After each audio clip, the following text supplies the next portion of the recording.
श्रीचन्द्रघण्टाकवचम् रहस्यं शृणु वक्ष्यामि सैवेसी कमलानने। श्रीचन्द्रघण्टाकवचम् सर्वसिद्धिदायकं विना न्यासं विना विनियोगं विना शापोदया विना होमं स्नानं शौचादि नास्ति श्रद्धा मात्रेण सिद्धिदां। कुशिष्याम कुटिलाय वञ्चकाय निन्दकाय च न दात्वयं न दात्वयं न दात्वयं कदाचितं।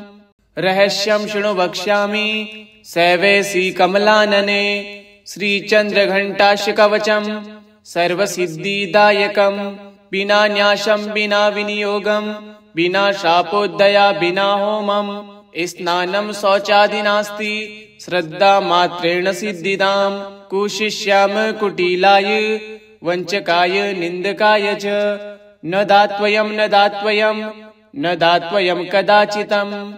रहस्यं शृणु वक्ष्यामि सैवेसी कमलानने। श्रीचन्द्रघण्टाकवचम् सर्वसिद्धिदायकं विना न्यासं विना विनियोगं विना शापोदया विना होमं स्नानं शौचादि नास्ति श्रद्धा मात्रेण सिद्धिदां। कुशिष्याम कुटिलाय वञ्चकाय निन्दकाय च न दात्वयं न दात्वयं न दात्वयं कदाचितं।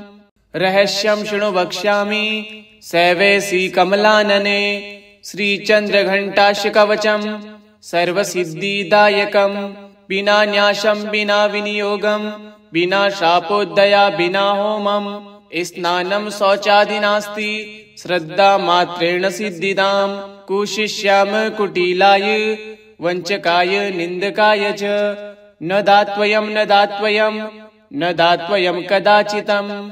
रहस्यं शृणु वक्ष्यामि सैवेसी कमलानने। श्रीचन्द्रघण्टाकवचम् सर्वसिद्धिदायकं विना न्यासं विना विनियोगं विना शापोदया विना होमं स्नानं शौचादि नास्ति श्रद्धा मात्रेण सिद्धिदां। कुशिष्याम कुटिलाय वञ्चकाय निन्दकाय च न दात्वयं न दात्वयं न दात्वयं कदाचितं।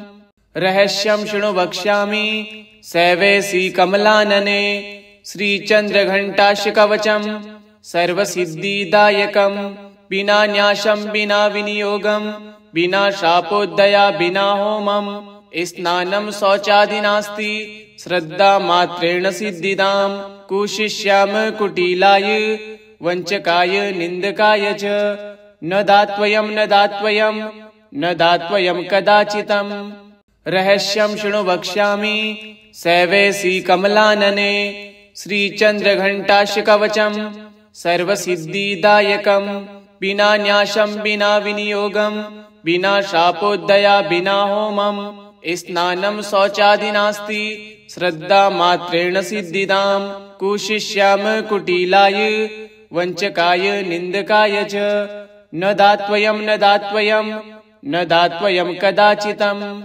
रहस्यं शृणु वक्ष्यामि सैवेसी कमलानने। श्रीचन्द्रघण्टाकवचम् सर्वसिद्धिदायकं विना न्यासं विना विनियोगं विना शापोदया विना होमं स्नानं शौचादि नास्ति श्रद्धा मात्रेण सिद्धिदां। कुशिष्याम कुटिलाय वञ्चकाय निन्दकाय च न दात्वयं न दात्वयं न दात्वयं कदाचितं। रहस्यं शृणु वक्ष्यामि सैवेसी कमलानने। श्रीचन्द्रघण्टाकवचम् सर्वसिद्धिदायकं विना न्यासं विना विनियोगं विना शापोदया विना होमं स्नानं शौचादि नास्ति श्रद्धा मात्रेण सिद्धिदां। कुशिष्याम कुटिलाय वञ्चकाय निन्दकाय च न दात्वयं न दात्वयं न दात्वयं कदाचितं।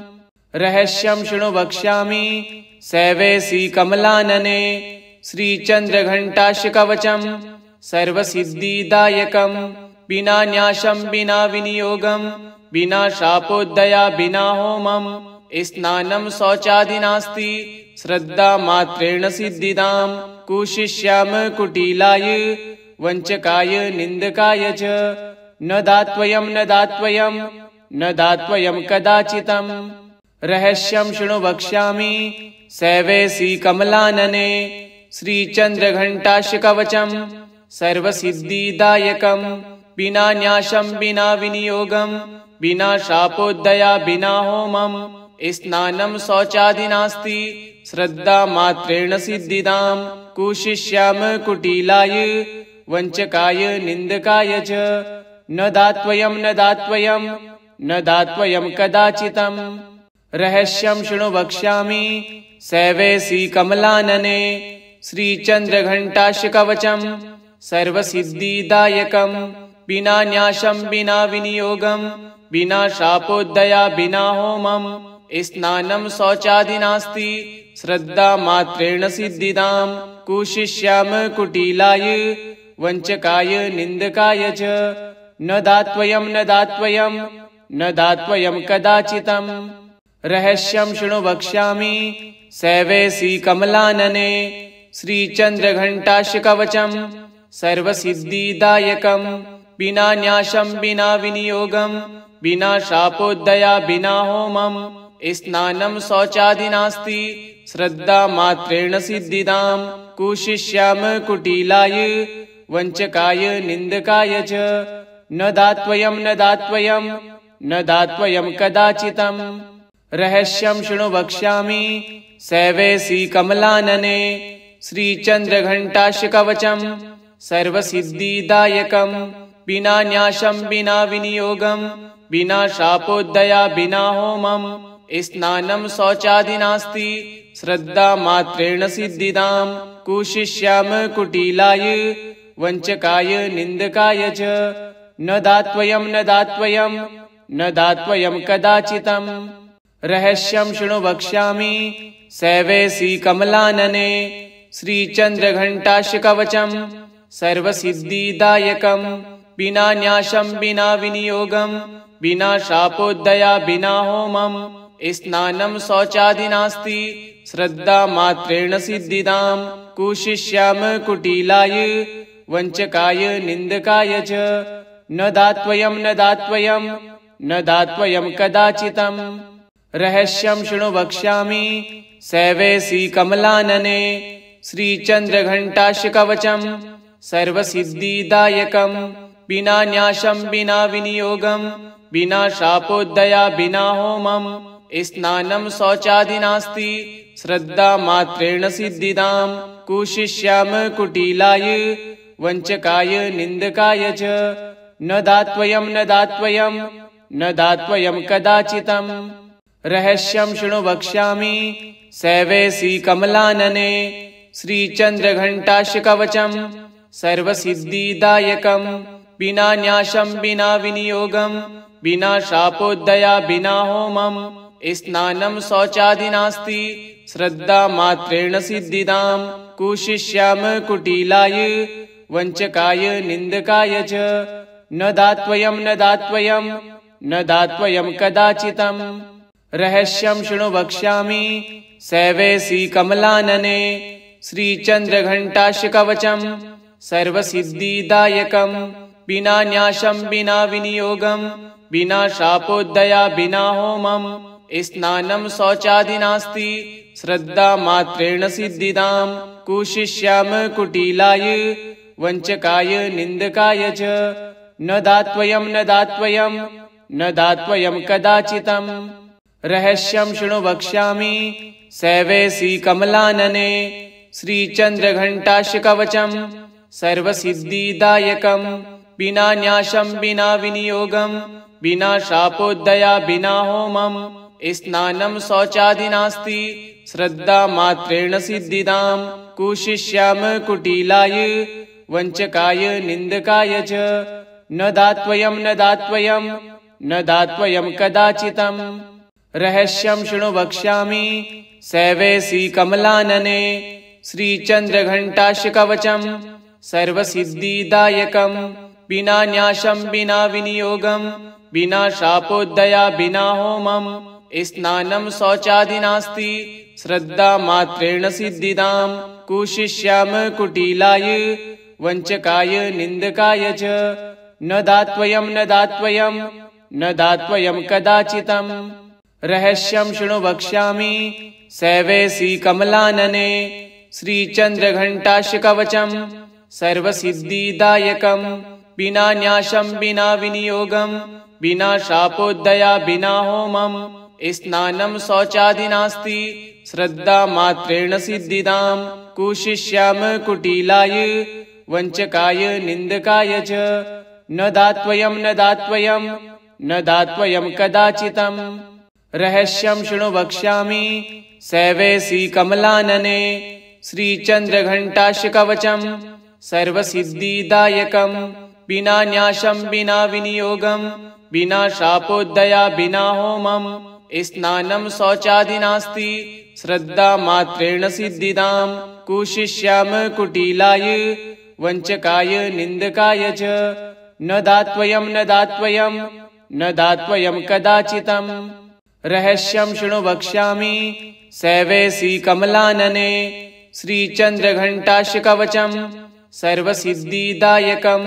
विना न्यासं विना विनियोगं विना शापोदया विना होमं स्नानं शौचादि नास्ति श्रद्धा मात्रेण सिद्धिदां। कुशिष्याम कुटिलाय वञ्चकाय निन्दकाय च न दात्वयं न दात्वयं न दात्वयं कदाचितं। रहस्यं शृणु वक्ष्यामि सैवेसी कमलानने। श्रीचन्द्रघण्टाशकवचं सर्वसिद्धिदायकं। विना न्यासं विना विनियोगं विना शापोदया विना होमं स्नानं शौचादि नास्ति श्रद्धा मात्रेण सिद्धिदां। कुशिष्याम कुटिलाय वञ्चकाय निन्दकाय च न दात्वयं न दात्वयं न दात्वयं कदाचितं। रहस्यं शृणु वक्ष्यामि सैवेसी कमलानने। श्रीचन्द्रघण्टाशकवचं सर्वसिद्धिदायकं। विना न्यासं विना विनियोगं विना शापोदया विना होमं स्नानं शौचादि नास्ति श्रद्धा मात्रेण सिद्धिदां। कुशिष्याम कुटिलाय वञ्चकाय निन्दकाय च न दात्वयं न दात्वयं न दात्वयं कदाचितं। रहस्यं शृणु वक्ष्यामि सैवेसी कमलानने। श्रीचन्द्रघण्टाशकवचं सर्वसिद्धिदायकं। विना न्यासं विना विनियोगं विना शापोदया विना होमं स्नानं शौचादि नास्ति श्रद्धा मात्रेण सिद्धिदां। कुशिष्याम कुटिलाय वञ्चकाय निन्दकाय च न दात्वयं न दात्वयं न दात्वयं कदाचितं। रहस्यं शृणु वक्ष्यामि सैवेसी कमलानने। श्रीचन्द्रघण्टाशकवचं सर्वसिद्धिदायकं। विना न्यासं विना विनियोगं विना शापोदया विना होमं स्नानं शौचादि नास्ति श्रद्धा मात्रेण सिद्धिदां। कुशिष्याम कुटिलाय वञ्चकाय निन्दकाय च न दात्वयं न दात्वयं न दात्वयं कदाचितं। रहस्यं शृणु वक्ष्यामि सैवेसी कमलानने। श्रीचन्द्रघण्टाशकवचं सर्वसिद्धिदायकं। विना न्यासं विना विनियोगं विना शापोदया विना होमं स्नानं शौचादि नास्ति श्रद्धा मात्रेण सिद्धिदां। कुशिष्याम कुटिलाय वञ्चकाय निन्दकाय च न दात्वयं न दात्वयं न दात्वयं कदाचितं। रहस्यं शृणु वक्ष्यामि सैवेसी कमलानने। श्रीचन्द्रघण्टाशकवचं सर्वसिद्धिदायकं। विना न्यासं विना विनियोगं विना शापोदया विना होमं स्नानं शौचादि नास्ति श्रद्धा मात्रेण सिद्धिदां। कुशिष्याम कुटिलाय वञ्चकाय निन्दकाय च न दात्वयं न दात्वयं न दात्वयं कदाचितं। रहस्यं शृणु वक्ष्यामि सैवेसी कमलानने। श्रीचन्द्रघण्टाशकवचं सर्वसिद्धिदायकं। विना न्यासं विना विनियोगं विना शापोदया विना होमं स्नानं शौचादि नास्ति श्रद्धा मात्रेण सिद्धिदां। कुशिष्याम कुटिलाय वञ्चकाय निन्दकाय च न दात्वयं न दात्वयं न दात्वयं कदाचितं।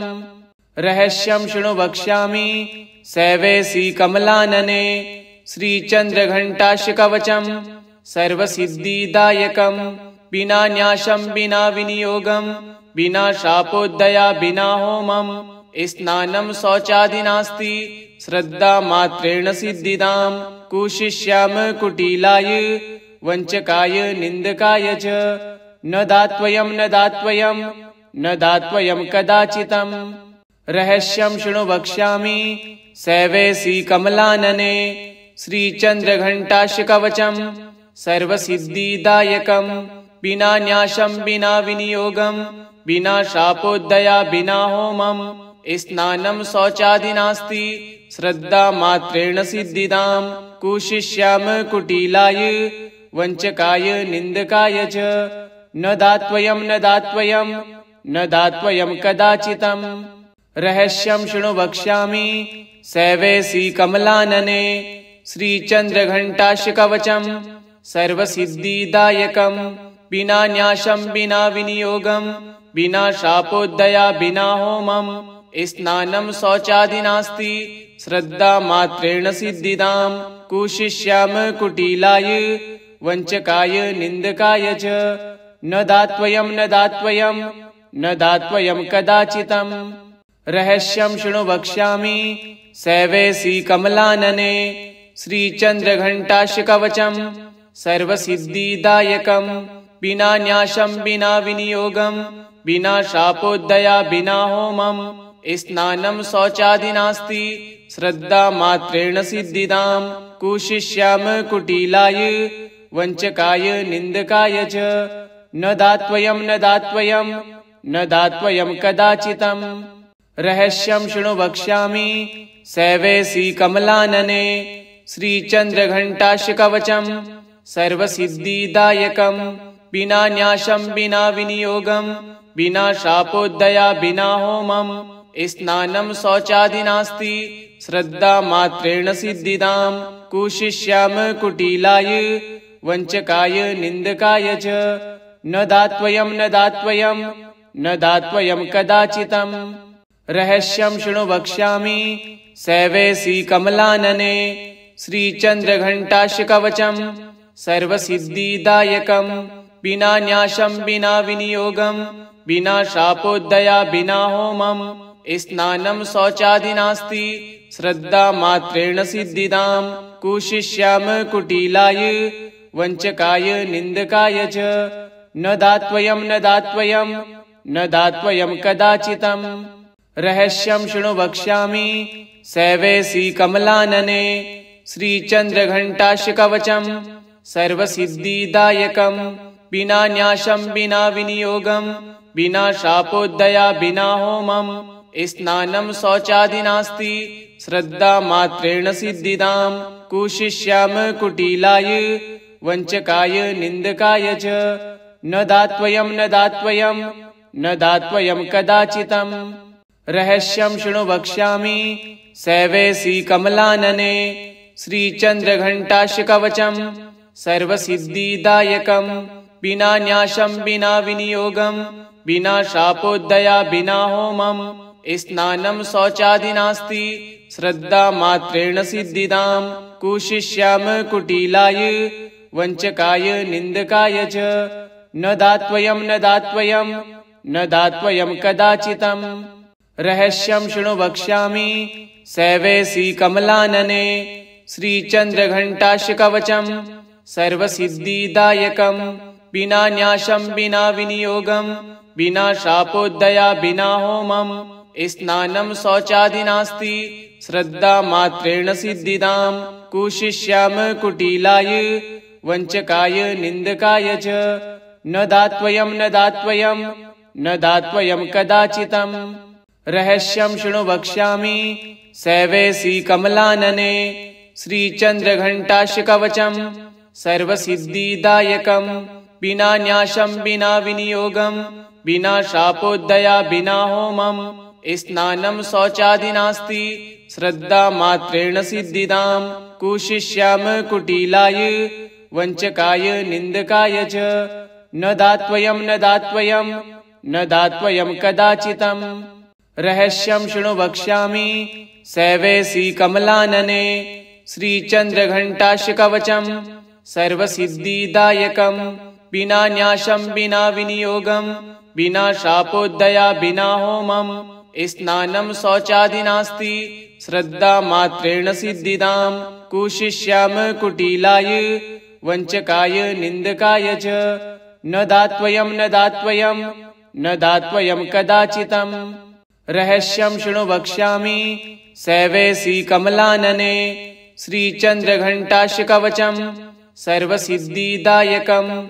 विना न्यासं विना विनियोगं विना शापोदया विना होमं स्नानं शौचादि नास्ति श्रद्धा मात्रेण सिद्धिदां। कुशिष्याम कुटिलाय वञ्चकाय निन्दकाय च न दात्वयं न दात्वयं न दात्वयं कदाचितं। इति श्री देवी चन्द्रघण्टा कवचं सम्पूर्णम्।